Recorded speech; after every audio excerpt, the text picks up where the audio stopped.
গত সপ্তাহে দিল্লিতে সংসদ ভবনে যে হামলার ঘটনা ঘটেছিল সেই ঘটনায় প্রাথমিক তদন্তে পুলিশ হালি শহরের নীলাক্ষ আইচের যোগসূত্র খুঁজে পায়। সংসদ হামলার মূল অভিযুক্ত ললিত ছায়ের সাথে নীলাক্ষী আইচের যে যোগাযোগ ছিল তা পরিষ্কার হয় তদন্তকারী অফিসারদের কাছে। সেই মোতাবেক নীলাক্ষ আইচের ঠিক ভূমিকা ছিল তা জানতে দিল্লি দুই কেন্দ্রীয় অফিসার আজ পৌঁছান হালি শহরের নীলক্ষর বাড়িতে। বিশেষ সূত্রে জানা গিয়েছে, সংসদ হামলায় অভিযুক্ত ললিত ঝার সাথে নীলাক্ষর কি সম্পর্ক ছিল সে বিষয়ে জানতেই আজ তার বাড়িতে পৌঁছেছেন তদন্তকারীরা। বারণ করে গেছে, কিচ্ছু বলা যাবে না, কিচ্ছু বলবো না।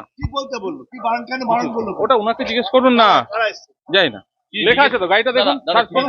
জিজ্ঞেস করো দাদা, অনেক কিছু, যে 1 ঘন্টা কি আমার বাড়িতে কি উনি আমার সাথে ক্যারাম বোর্ড খেলতে এসছে?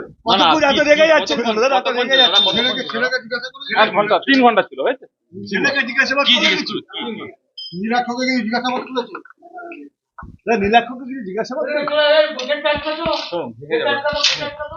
কাকে জিজ্ঞেস করেছে? না না, নীলাক্ষ না, আমার সাথে গল্প করেছে, আমার সাথে হিন্দি বইয়ের গল্প করেছে। ওই যে শাহরুখ খানের যে বইটা বেরোচ্ছে, ওই সব দুপুরে কি খেয়েছি, কালকে কি খেয়েছি, বুধবার থেকে সিনেমা ছাড়া কোনো গল্প হয়েছে? হ্যাঁ, কি দিয়ে ভাত খেয়েছি।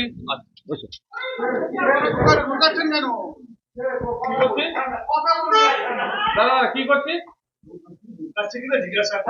ওনারা কেন, ওনাদেরকে জিজ্ঞেস করুন না, কথা তো সাবজেক্টটা হবে।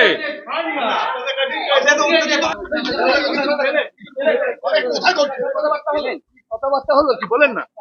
কথাবার্তা হলো। আপনার কি সেন্ট্রাল আইবি? আপনার কি সেন্ট্রাল আইবি কি পেলেন?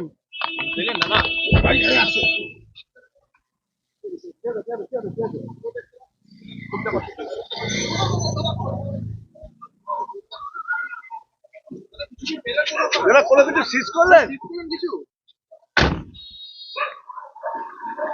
কোনো কিছুই মুখ খুলতে চাইলেন না তদন্ত